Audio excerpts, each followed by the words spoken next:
Palestiniens, presque 5 millions sont des réfugiés, et la moitié vit toujours dans les camps. En Cisjordanie, sur 2,5 millions d'habitants, 700 000 sont des réfugiés de 1948. Dans la bande de Gaza, sur 1,5 million d'habitants, les 2/3 sont des réfugiés de 1948 et de 1967. En Jordanie vivent plus de 2 millions de réfugiés palestiniens. En Syrie, il y a 400 000 réfugiés, comme au Liban. Les réfugiés de Jordanie ont la nationalité jordanienne, mais il reste des discriminations. Aucune embauche dans la fonction publique, par exemple. Mais c'est au Liban que les réfugiés palestiniens survivent dans les pires conditions. Salam alaikum. Quelle est l'origine de ce drame ? En 1948 a lieu la catastrophe, ou comme disent les Palestiniens, la Nakba. L'ONU vote le partage de la Palestine en 1947 et un an plus tard, la création de l'État d'Israël se fait dans le sang, les massacres et les expulsions de Palestiniens. 1 million de Palestiniens sont chassés de chez eux. Des camps de réfugiés sont construits en urgence en Cisjordanie, dans la bande de Gaza, en Jordanie, au Liban et en Syrie. La guerre des 6 jours de 1967 va provoquer une nouvelle expulsion et une nouvelle vague de réfugiés. La résistance se met en place et des commandos palestiniens lancent des attaques contre l'armée israélienne à partir de la Jordanie et du Sud-Liban. En 1970, Israël et le régime jordanien se sentent menacés par le poids politique et militaire des fédayines palestiniens. Ce sera le fameux Septembre noir. Sur ordre de Washington, toute présence palestinienne armée sur le sol jordanien est éliminée après d'âpres combats. 25 000 morts. Les résistants palestiniens se regroupent dans les camps du Liban, ce qui entraînera des tensions interminables avec l'armée libanaise, syrienne et des groupes libanais hostiles à leur présence. En 1976, le camp de Tal el-Zatar, le symbole de la résistance, est détruit et ses habitants tués ou chassés. En 1982, Israël envahit à nouveau le Liban, 32 000 morts. Suite à un accord international, presque 10 000 combattants palestiniens et la direction de l'OLP sont forcés de quitter le pays pour des pays tiers.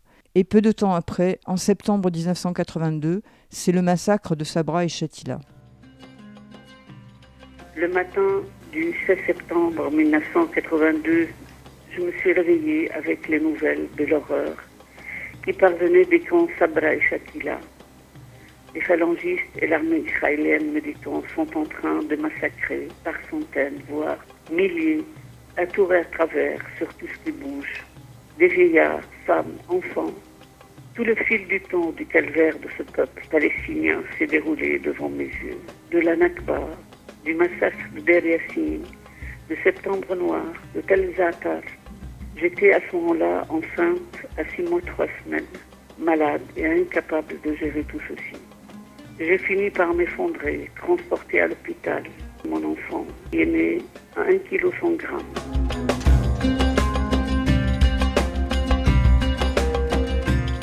Nous arrivons dans le camp de Shatila, 30 ans après le massacre. Selon un mythe sioniste, un peuple sans terre arrivait sur une terre sans peuple.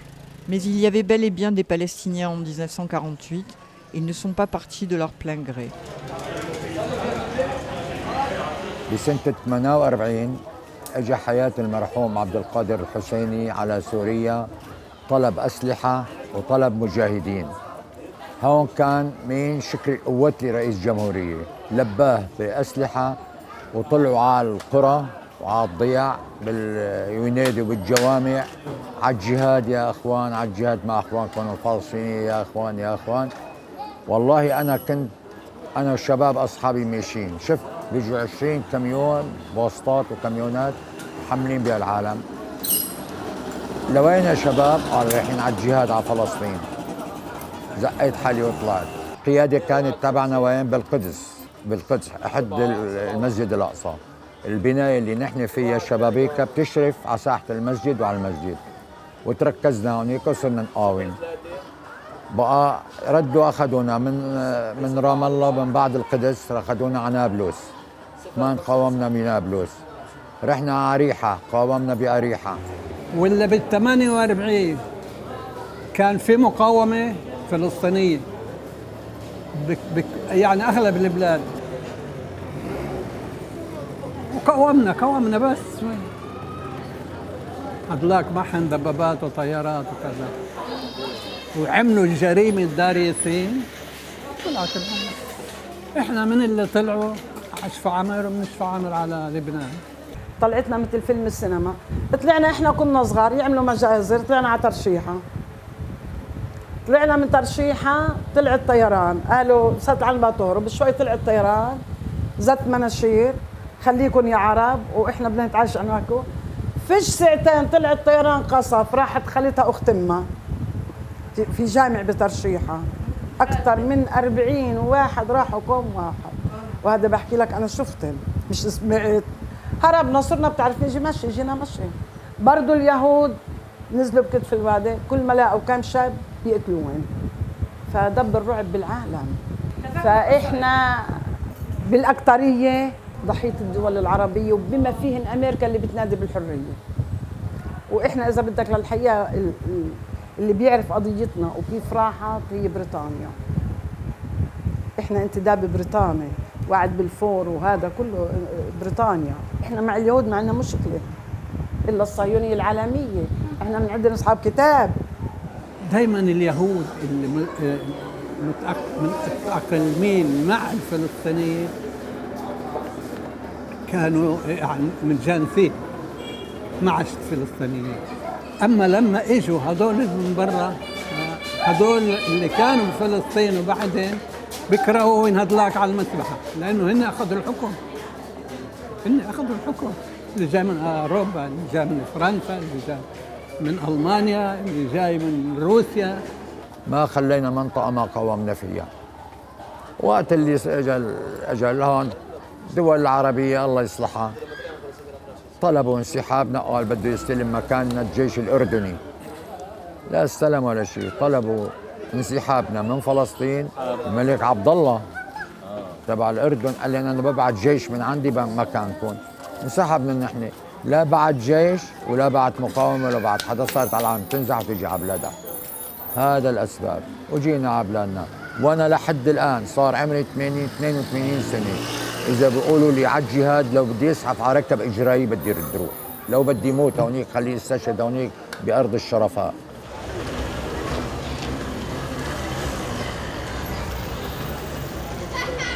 لك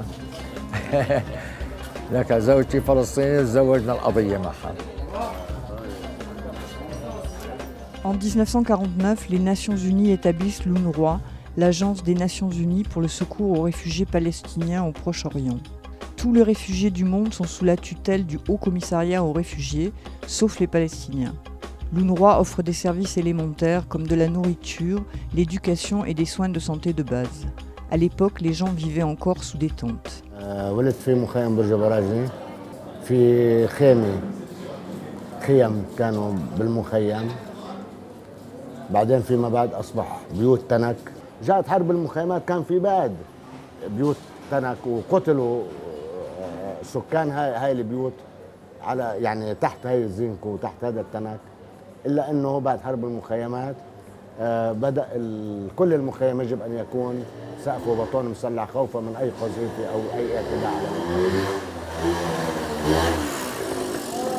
على كانت الناس يعني إسرائيل كانت تغير تعمل غارات طيران على المخيمات. من الطبيعي بدأت المقاومة تعمل ملاجئ لحماية الناس الكبار والنساء والأطفال من مسألة حق العودة مسألة مقدسة، مش العودة إلى أراضي ال67 إلى الضفة وغزة أو إلى الدولة اللي بيطالبوا فيها.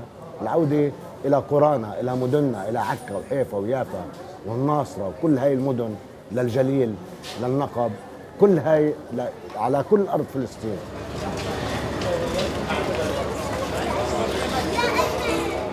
فكنا نشوف هذا الاحتلال العنصري الصهيوني الاستيطاني غير أي استعمار. استعمار آخر كان يستعمر الشعوب، لكن هذا استعمار استيطاني هدفه إزالة الشعب الفلسطيني ومحو ذاكرته وتشريده بكل بقاع الأرض حتى لا يفكر بقضية العودة إلى فلسطين. اليهودي الهولندي هولندي، واليهودي الألماني ألماني، واليهودي المغربي مغربي، واليهودي التونسي تونسي. إنه هاي الناس نتيجة فكرة ومشروع الرسم إنه هاي الناس تيجي تأخذ على تحتل أرضي وأنا تطردني وين من أرضي اللي ما قادر وين إني أنا أعيش فيها وأتمتع فيها. بس ما عاود تقول دمائير مرة الفلسطيني الجيد هو الفلسطيني الميت. Nous quittons Beyrouth pour le nord du Liban, la région de Tripoli. Là, il y a deux camps importants, le camp de Badawi et celui de Nakh el-Bared.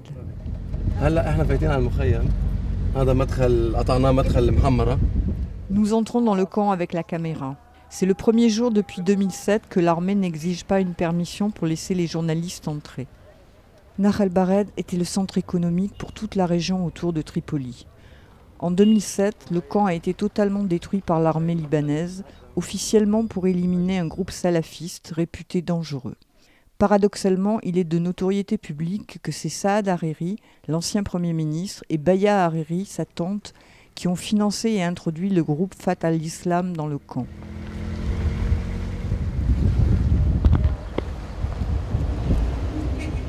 Les destructions sont toujours visibles. Nous rencontrons une famille qui vient de récupérer sa maison. L'armée libanaise l'a quittée la veille. This is my mother. And this is my brother. السلام عليكم. عليكم السلام اهلا وسهلا. من جاب فتح الاسلام؟ انجا 3 4 وجابتهن الحريري حطتهن هون. بهي الحريري اللي جابتهن من البقاع. قالت لي نروح على المخيم. والله الله وكيلك يا عمي ولو ما كانوا هون قاعدين هون كانوا قاعدين. انجا 5 6 وتلاقي هالسيارات تسحل سحل والدولارات هيك يبدلون اياها. يا عمي هي كانت تيجي تبعت ناس وتسوين هون ما كنت اشوفن انا. هذا البيت لإلي تدمر ايام الاحداث 2007. طلعوا تدمر دمار شامل فوق. نعمل على تظبيط البيت كلياته. عرفت كيف؟ بدنا نبلش يعني نظبط شوي شوي بس مبدئيا عم بعمل على تنظيف البيوت يعني عم بنظفها من الشظايا من الصواريخ الألغام كلها عم بقيمها يعني عم بنظفها.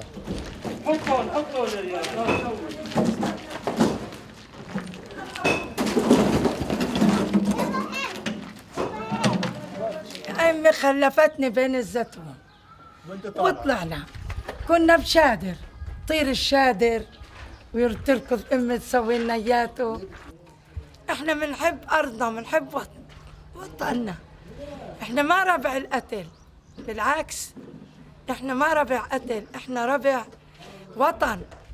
وطن منيح. احنا لو بدنا نتقاتل احنا واليهود كانت امي تقول يما في كانوا يهود على قبالنا نقول لها ست اليهودية نروح نخبي مصرياتها معنا. أما من يوم اللي إجت هالأقطاع هاي اليهود وأقطاع أمريكا والدول العربية اللي ما بتسترجي ترفع راسها خون كل الدول العربية آزروا فينا وقتلونا وما نسيوا فلسطين ونسيوا القدس ونسيوا كل شيء.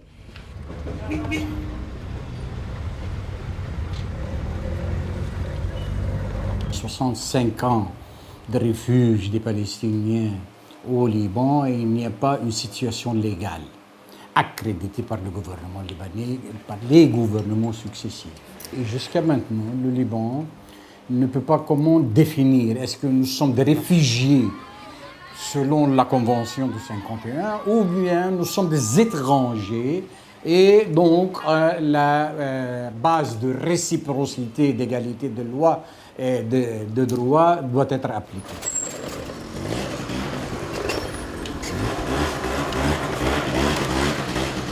La Syrie et la Jordanie accordent à leurs réfugiés palestiniens tous les droits économiques et sociaux. Au Liban, par contre, les réfugiés palestiniens sont considérés comme un groupe particulier d'étrangers. Et cela conduit à une série de restrictions, comme par exemple l'interdiction pour eux d'exercer environ 70 professions. Everyone all over the world can come to Lebanon. You can here, if you decide to buy a house, you can have the right to do it.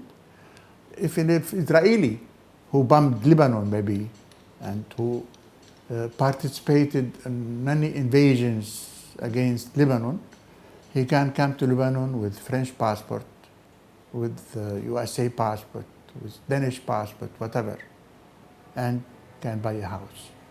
But me, as a Palestinian, because I am a Palestinian, I cannot buy a house. أنا أدرس إعلام، ومهنة الإعلام يمنع الفلسطيني أن يعمل بها. حصل معنا كثير تجارب معي ومع كثير أشخاص بنقدم على طلبات عمل في قنوات تلفزيونية. ممكن السي في تكون كثير مهيئة لأني أعمل في هذا المجال في هذه القناة، لكن لما يكون الهوية زرقاء، هوية فلسطيني، أرفض بسرعة.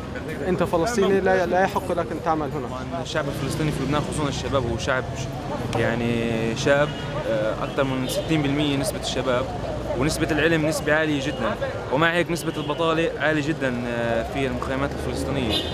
Le deuxième grand camp palestinien dans le nord du Liban s'appelle Badawi. Quand le camp Nahal Bared a été détruit en 2007, les habitants sont venus trouver refuge ici. Aujourd'hui, ils sont en grande partie retournés, mais des milliers n'ont toujours pas pu rentrer chez eux. Comme dans tous les camps palestiniens au Liban, nous y trouvons une grande pauvreté, un peuplement très dense, d'étroites ruelles, des fils électriques branchés les uns sur les autres, des ateliers pour les petits boulots. أنا عندي محل يعني بمخيم بالداوي هون، تصليح موتورات، دراجات نارية، بالطبع احنا بنحب الدولة اللبنانية ولكن هم ما بيحبونا. صح؟ عرفت؟ نحن يعني نتمنى من الجميع يشوف وضع، يعني انا عم بشتغل الحمد لله، في غيري ما عم بيشتغل، ومعظم الشباب اقول له ما عم بيشتغل، ومعظم الشباب بتفكر يعني تهاجر بلية لبنان. لا، هي الاسباب، بس النظرة ان انت فلسطيني، يعني كونك انت ارهابي، تيرورست، يو اندرستاند مي؟ كل واحد بالدنيا عنده هواية، يعني هواية مشروعة بالنهاية. انا هوايتي تربية الطيور وامساك فيها، يعني تلقيطها. بهيك دولة اللي احنا عايشين فيه ممنوع. I prefer animals. I'm sorry يعني people. Yeah. You know why? If I sit with my birds 24 hours, I don't have hurt my head. Yeah, always relax. 1 minute I sit with one of my friends, tell me many kind of stories. I have problem. So I give fuck that man. I wanna go.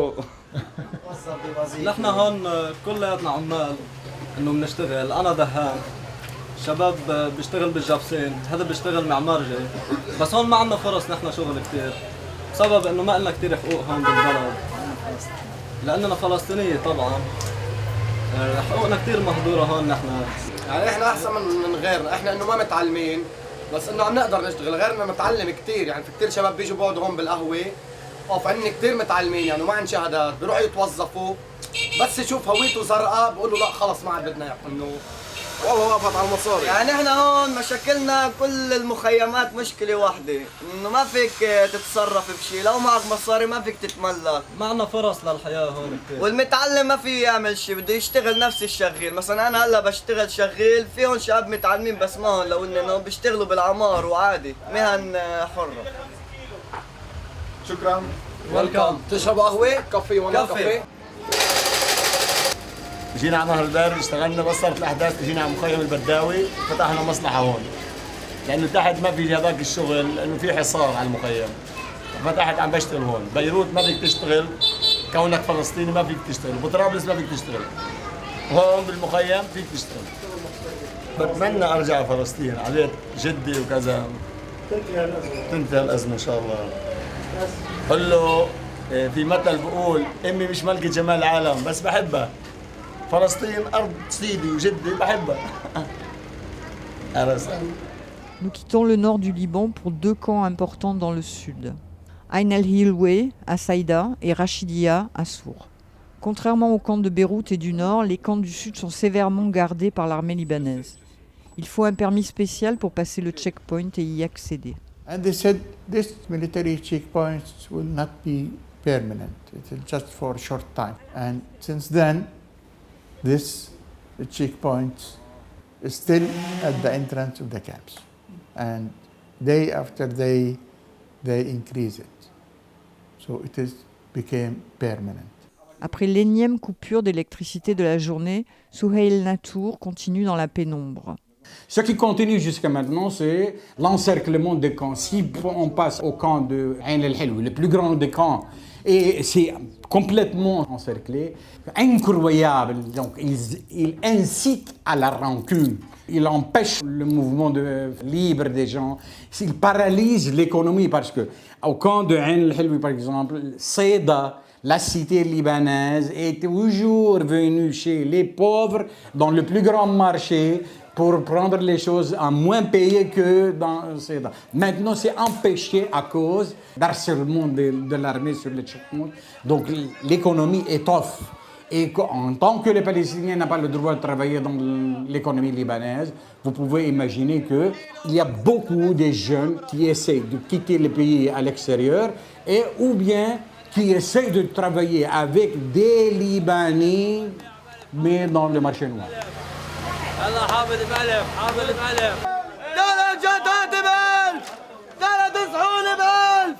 اوكي بخلص دراسة طيب بعدين ما في شغل ما في فهون كمان صارت تتأثر وتشكل عنا كمان انه في حالة ثانية حالة اجتماعية اللي هي الأمية كمان التسرب المدرسي عمالة الأطفال يعني كله مربوط ببعض يعني. L'UNRWA et des organisations humanitaires ont développé un système de microcrédit. Certains l'utilisent pour produire des boîtes de légumes ou des broderies. Si ça fait entrer un peu d'argent, cela reste du bricolage et de la survie. Cela ne constitue en rien une alternative au retour en Palestine. من فلسطين من الزيب عملوها اليهود مسبح فخامة إن تثبتوا فيها. هي أول ما نزلوا منها عليها بالبحر، نزلوا بالشخطورة وفاتوا علينا. أول ما طلعنا إحنا وتهجرنا عصور اللي ما دفعنا والله دافعوا الشباب راح فيها. أول دور 10 وثاني 10 في 10 من رش كل واحد كل شاب مثل الأنطرة وهربنا ويانا عايشين بالمأساة. بحب لأرضي وطني أرضي إلي أرض وملك وزيتون وباللي هناك.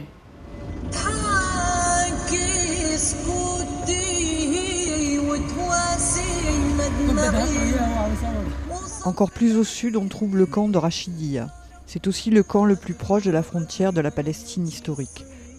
Le camp est encerclé et gardé par l'armée libanaise comme le camp d'Ain el-Liloué. C'est le premier camp palestinien établi en 1948. Les ruelles sont plus larges que dans les autres camps, mais c'est la même pauvreté, le même dénuement et en ce mois de juillet, le même soleil de plomb.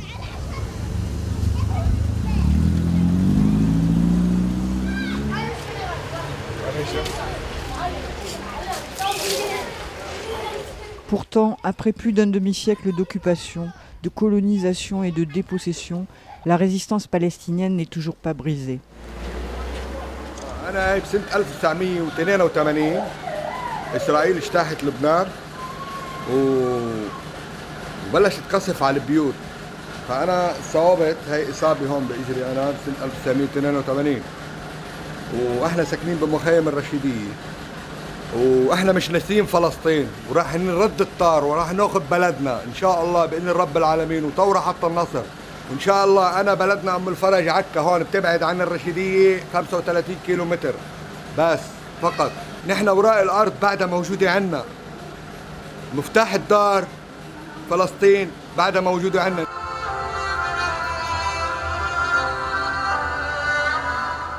انا عملت فيلم عن حق العوده واخر شيء كانت بس مشهد حجه بال90 تعطي مفتاح بيتها اللي هو مفتاح العوده لحفيدها، هو رمز طبعا انه نحن راجعين. هاي فكره الفيلم. لو عن جد بنروح مشي، عن جد انه قريب، انه كل ما يعملوا نشاط او كل مره بصير في طلعه على الحدود كلنا بنطلع، بس هيك مجرد ما توقفي هيك وبتشوفي انه هون فلسطين، يا فلسطين، انه تحس شعور كثير حلو مجرد ما احنا نوقف على حدود فاصله شوي، كيف لانه بتصير بقلب فلسطين.